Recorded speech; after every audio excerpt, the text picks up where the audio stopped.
A week on from the government's suspension of live cattle exports to Indonesia, graziers are no closer to knowing when they might resume, especially with animal welfare groups saying there's no quick fix to the shocking abuse of cattle that prompted the ban. The Agriculture Minister Joe Ludwig will meet tomorrow with senior executives from the Meat and Livestock Australia. He says the buck stops there and it's up to the association to compensate beef producers for their losses. The Minister spoke earlier to political editor Chris Ullman. Joe Ludwig, welcome to 7:30. Thank you very much. If you were concerned enough to shut this industry down, how can you be confident that you can resume it in weeks or even months? The important thing to do here is to get the supply chain assurance in place. I'm confident that with the support of the industry, with the department, and of course the need to get this industry back up and running again, that we can put the supply chain in place. All the constituent elements of that supply chain are there. The industry working group has now been established. They are working diligently at getting that supply chain assurance in place for the live export industry to recommence whilst maintaining animal welfare outcomes. When you say animal welfare outcomes, what do you mean? That animals are treated appropriately. No one would expect to see what they saw on the Four Corners show. It was, to me, shocking, to many in the community shocking, and I've got no doubt to you, shocking. What standards need to be met, though? Because there are different standards. There's an Australian standard, there's an international standard. So which one would satisfy you?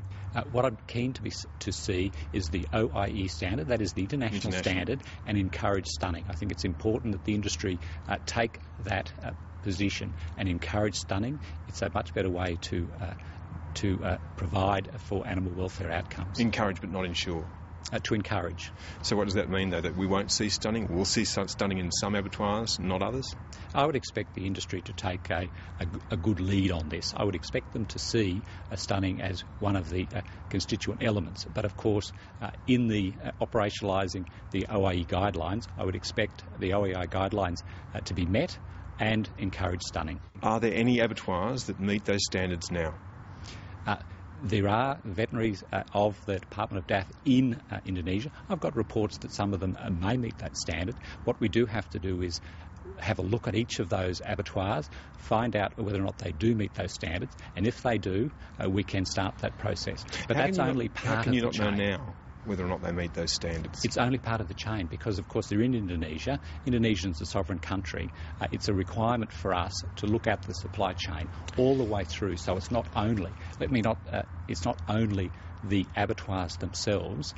If they meet the OIE guidelines, if they meet and of course encourage stunning, then that's the end point of the supply chain.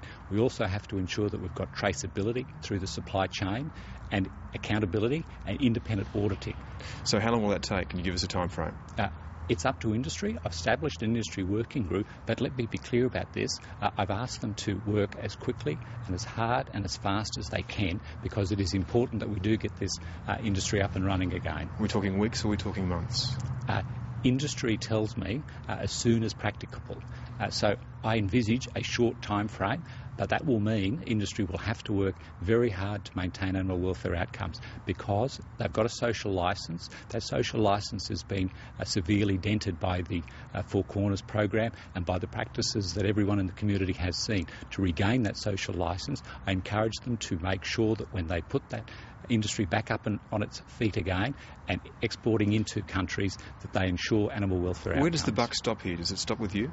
The buck stops with the MLA. They're the industry representing the producers in this industry. They have failed the industry in two ways. They have failed to ensure that there's a regulatory system in place that ensures welfare outcomes for animals. They've also failed to be able to provide assistance to producers who have suffered during this part because they've been severely impacted by this. This is not good enough. You don't believe it's good enough, otherwise you wouldn't have suspended the trade. So what's the outcome of this? Do you do something about the MLA?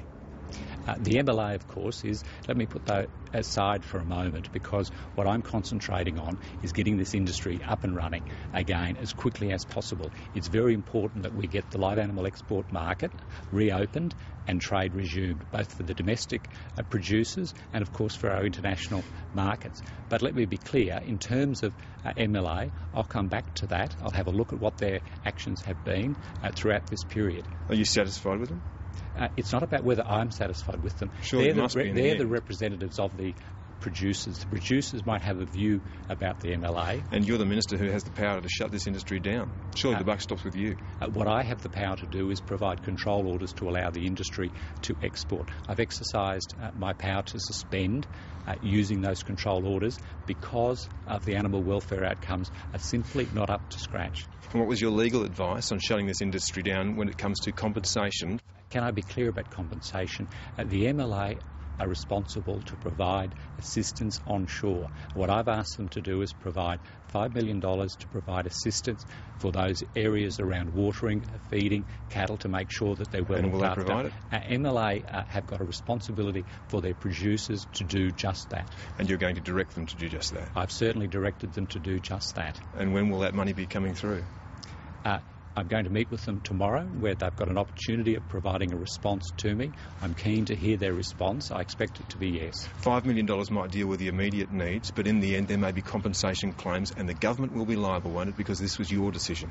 It was my decision in relation to suspension of the live animal export market, but can I say it was predicated on what that vision of those mistreatment of animals was all about. Sure. No one in the community would have expected to see animals treated in that way, and I acted appropriately throughout. And what's your legal advice on the compensation claims that might come to government and which will extend by every single day that this suspension extends? It's important to focus on the issue here.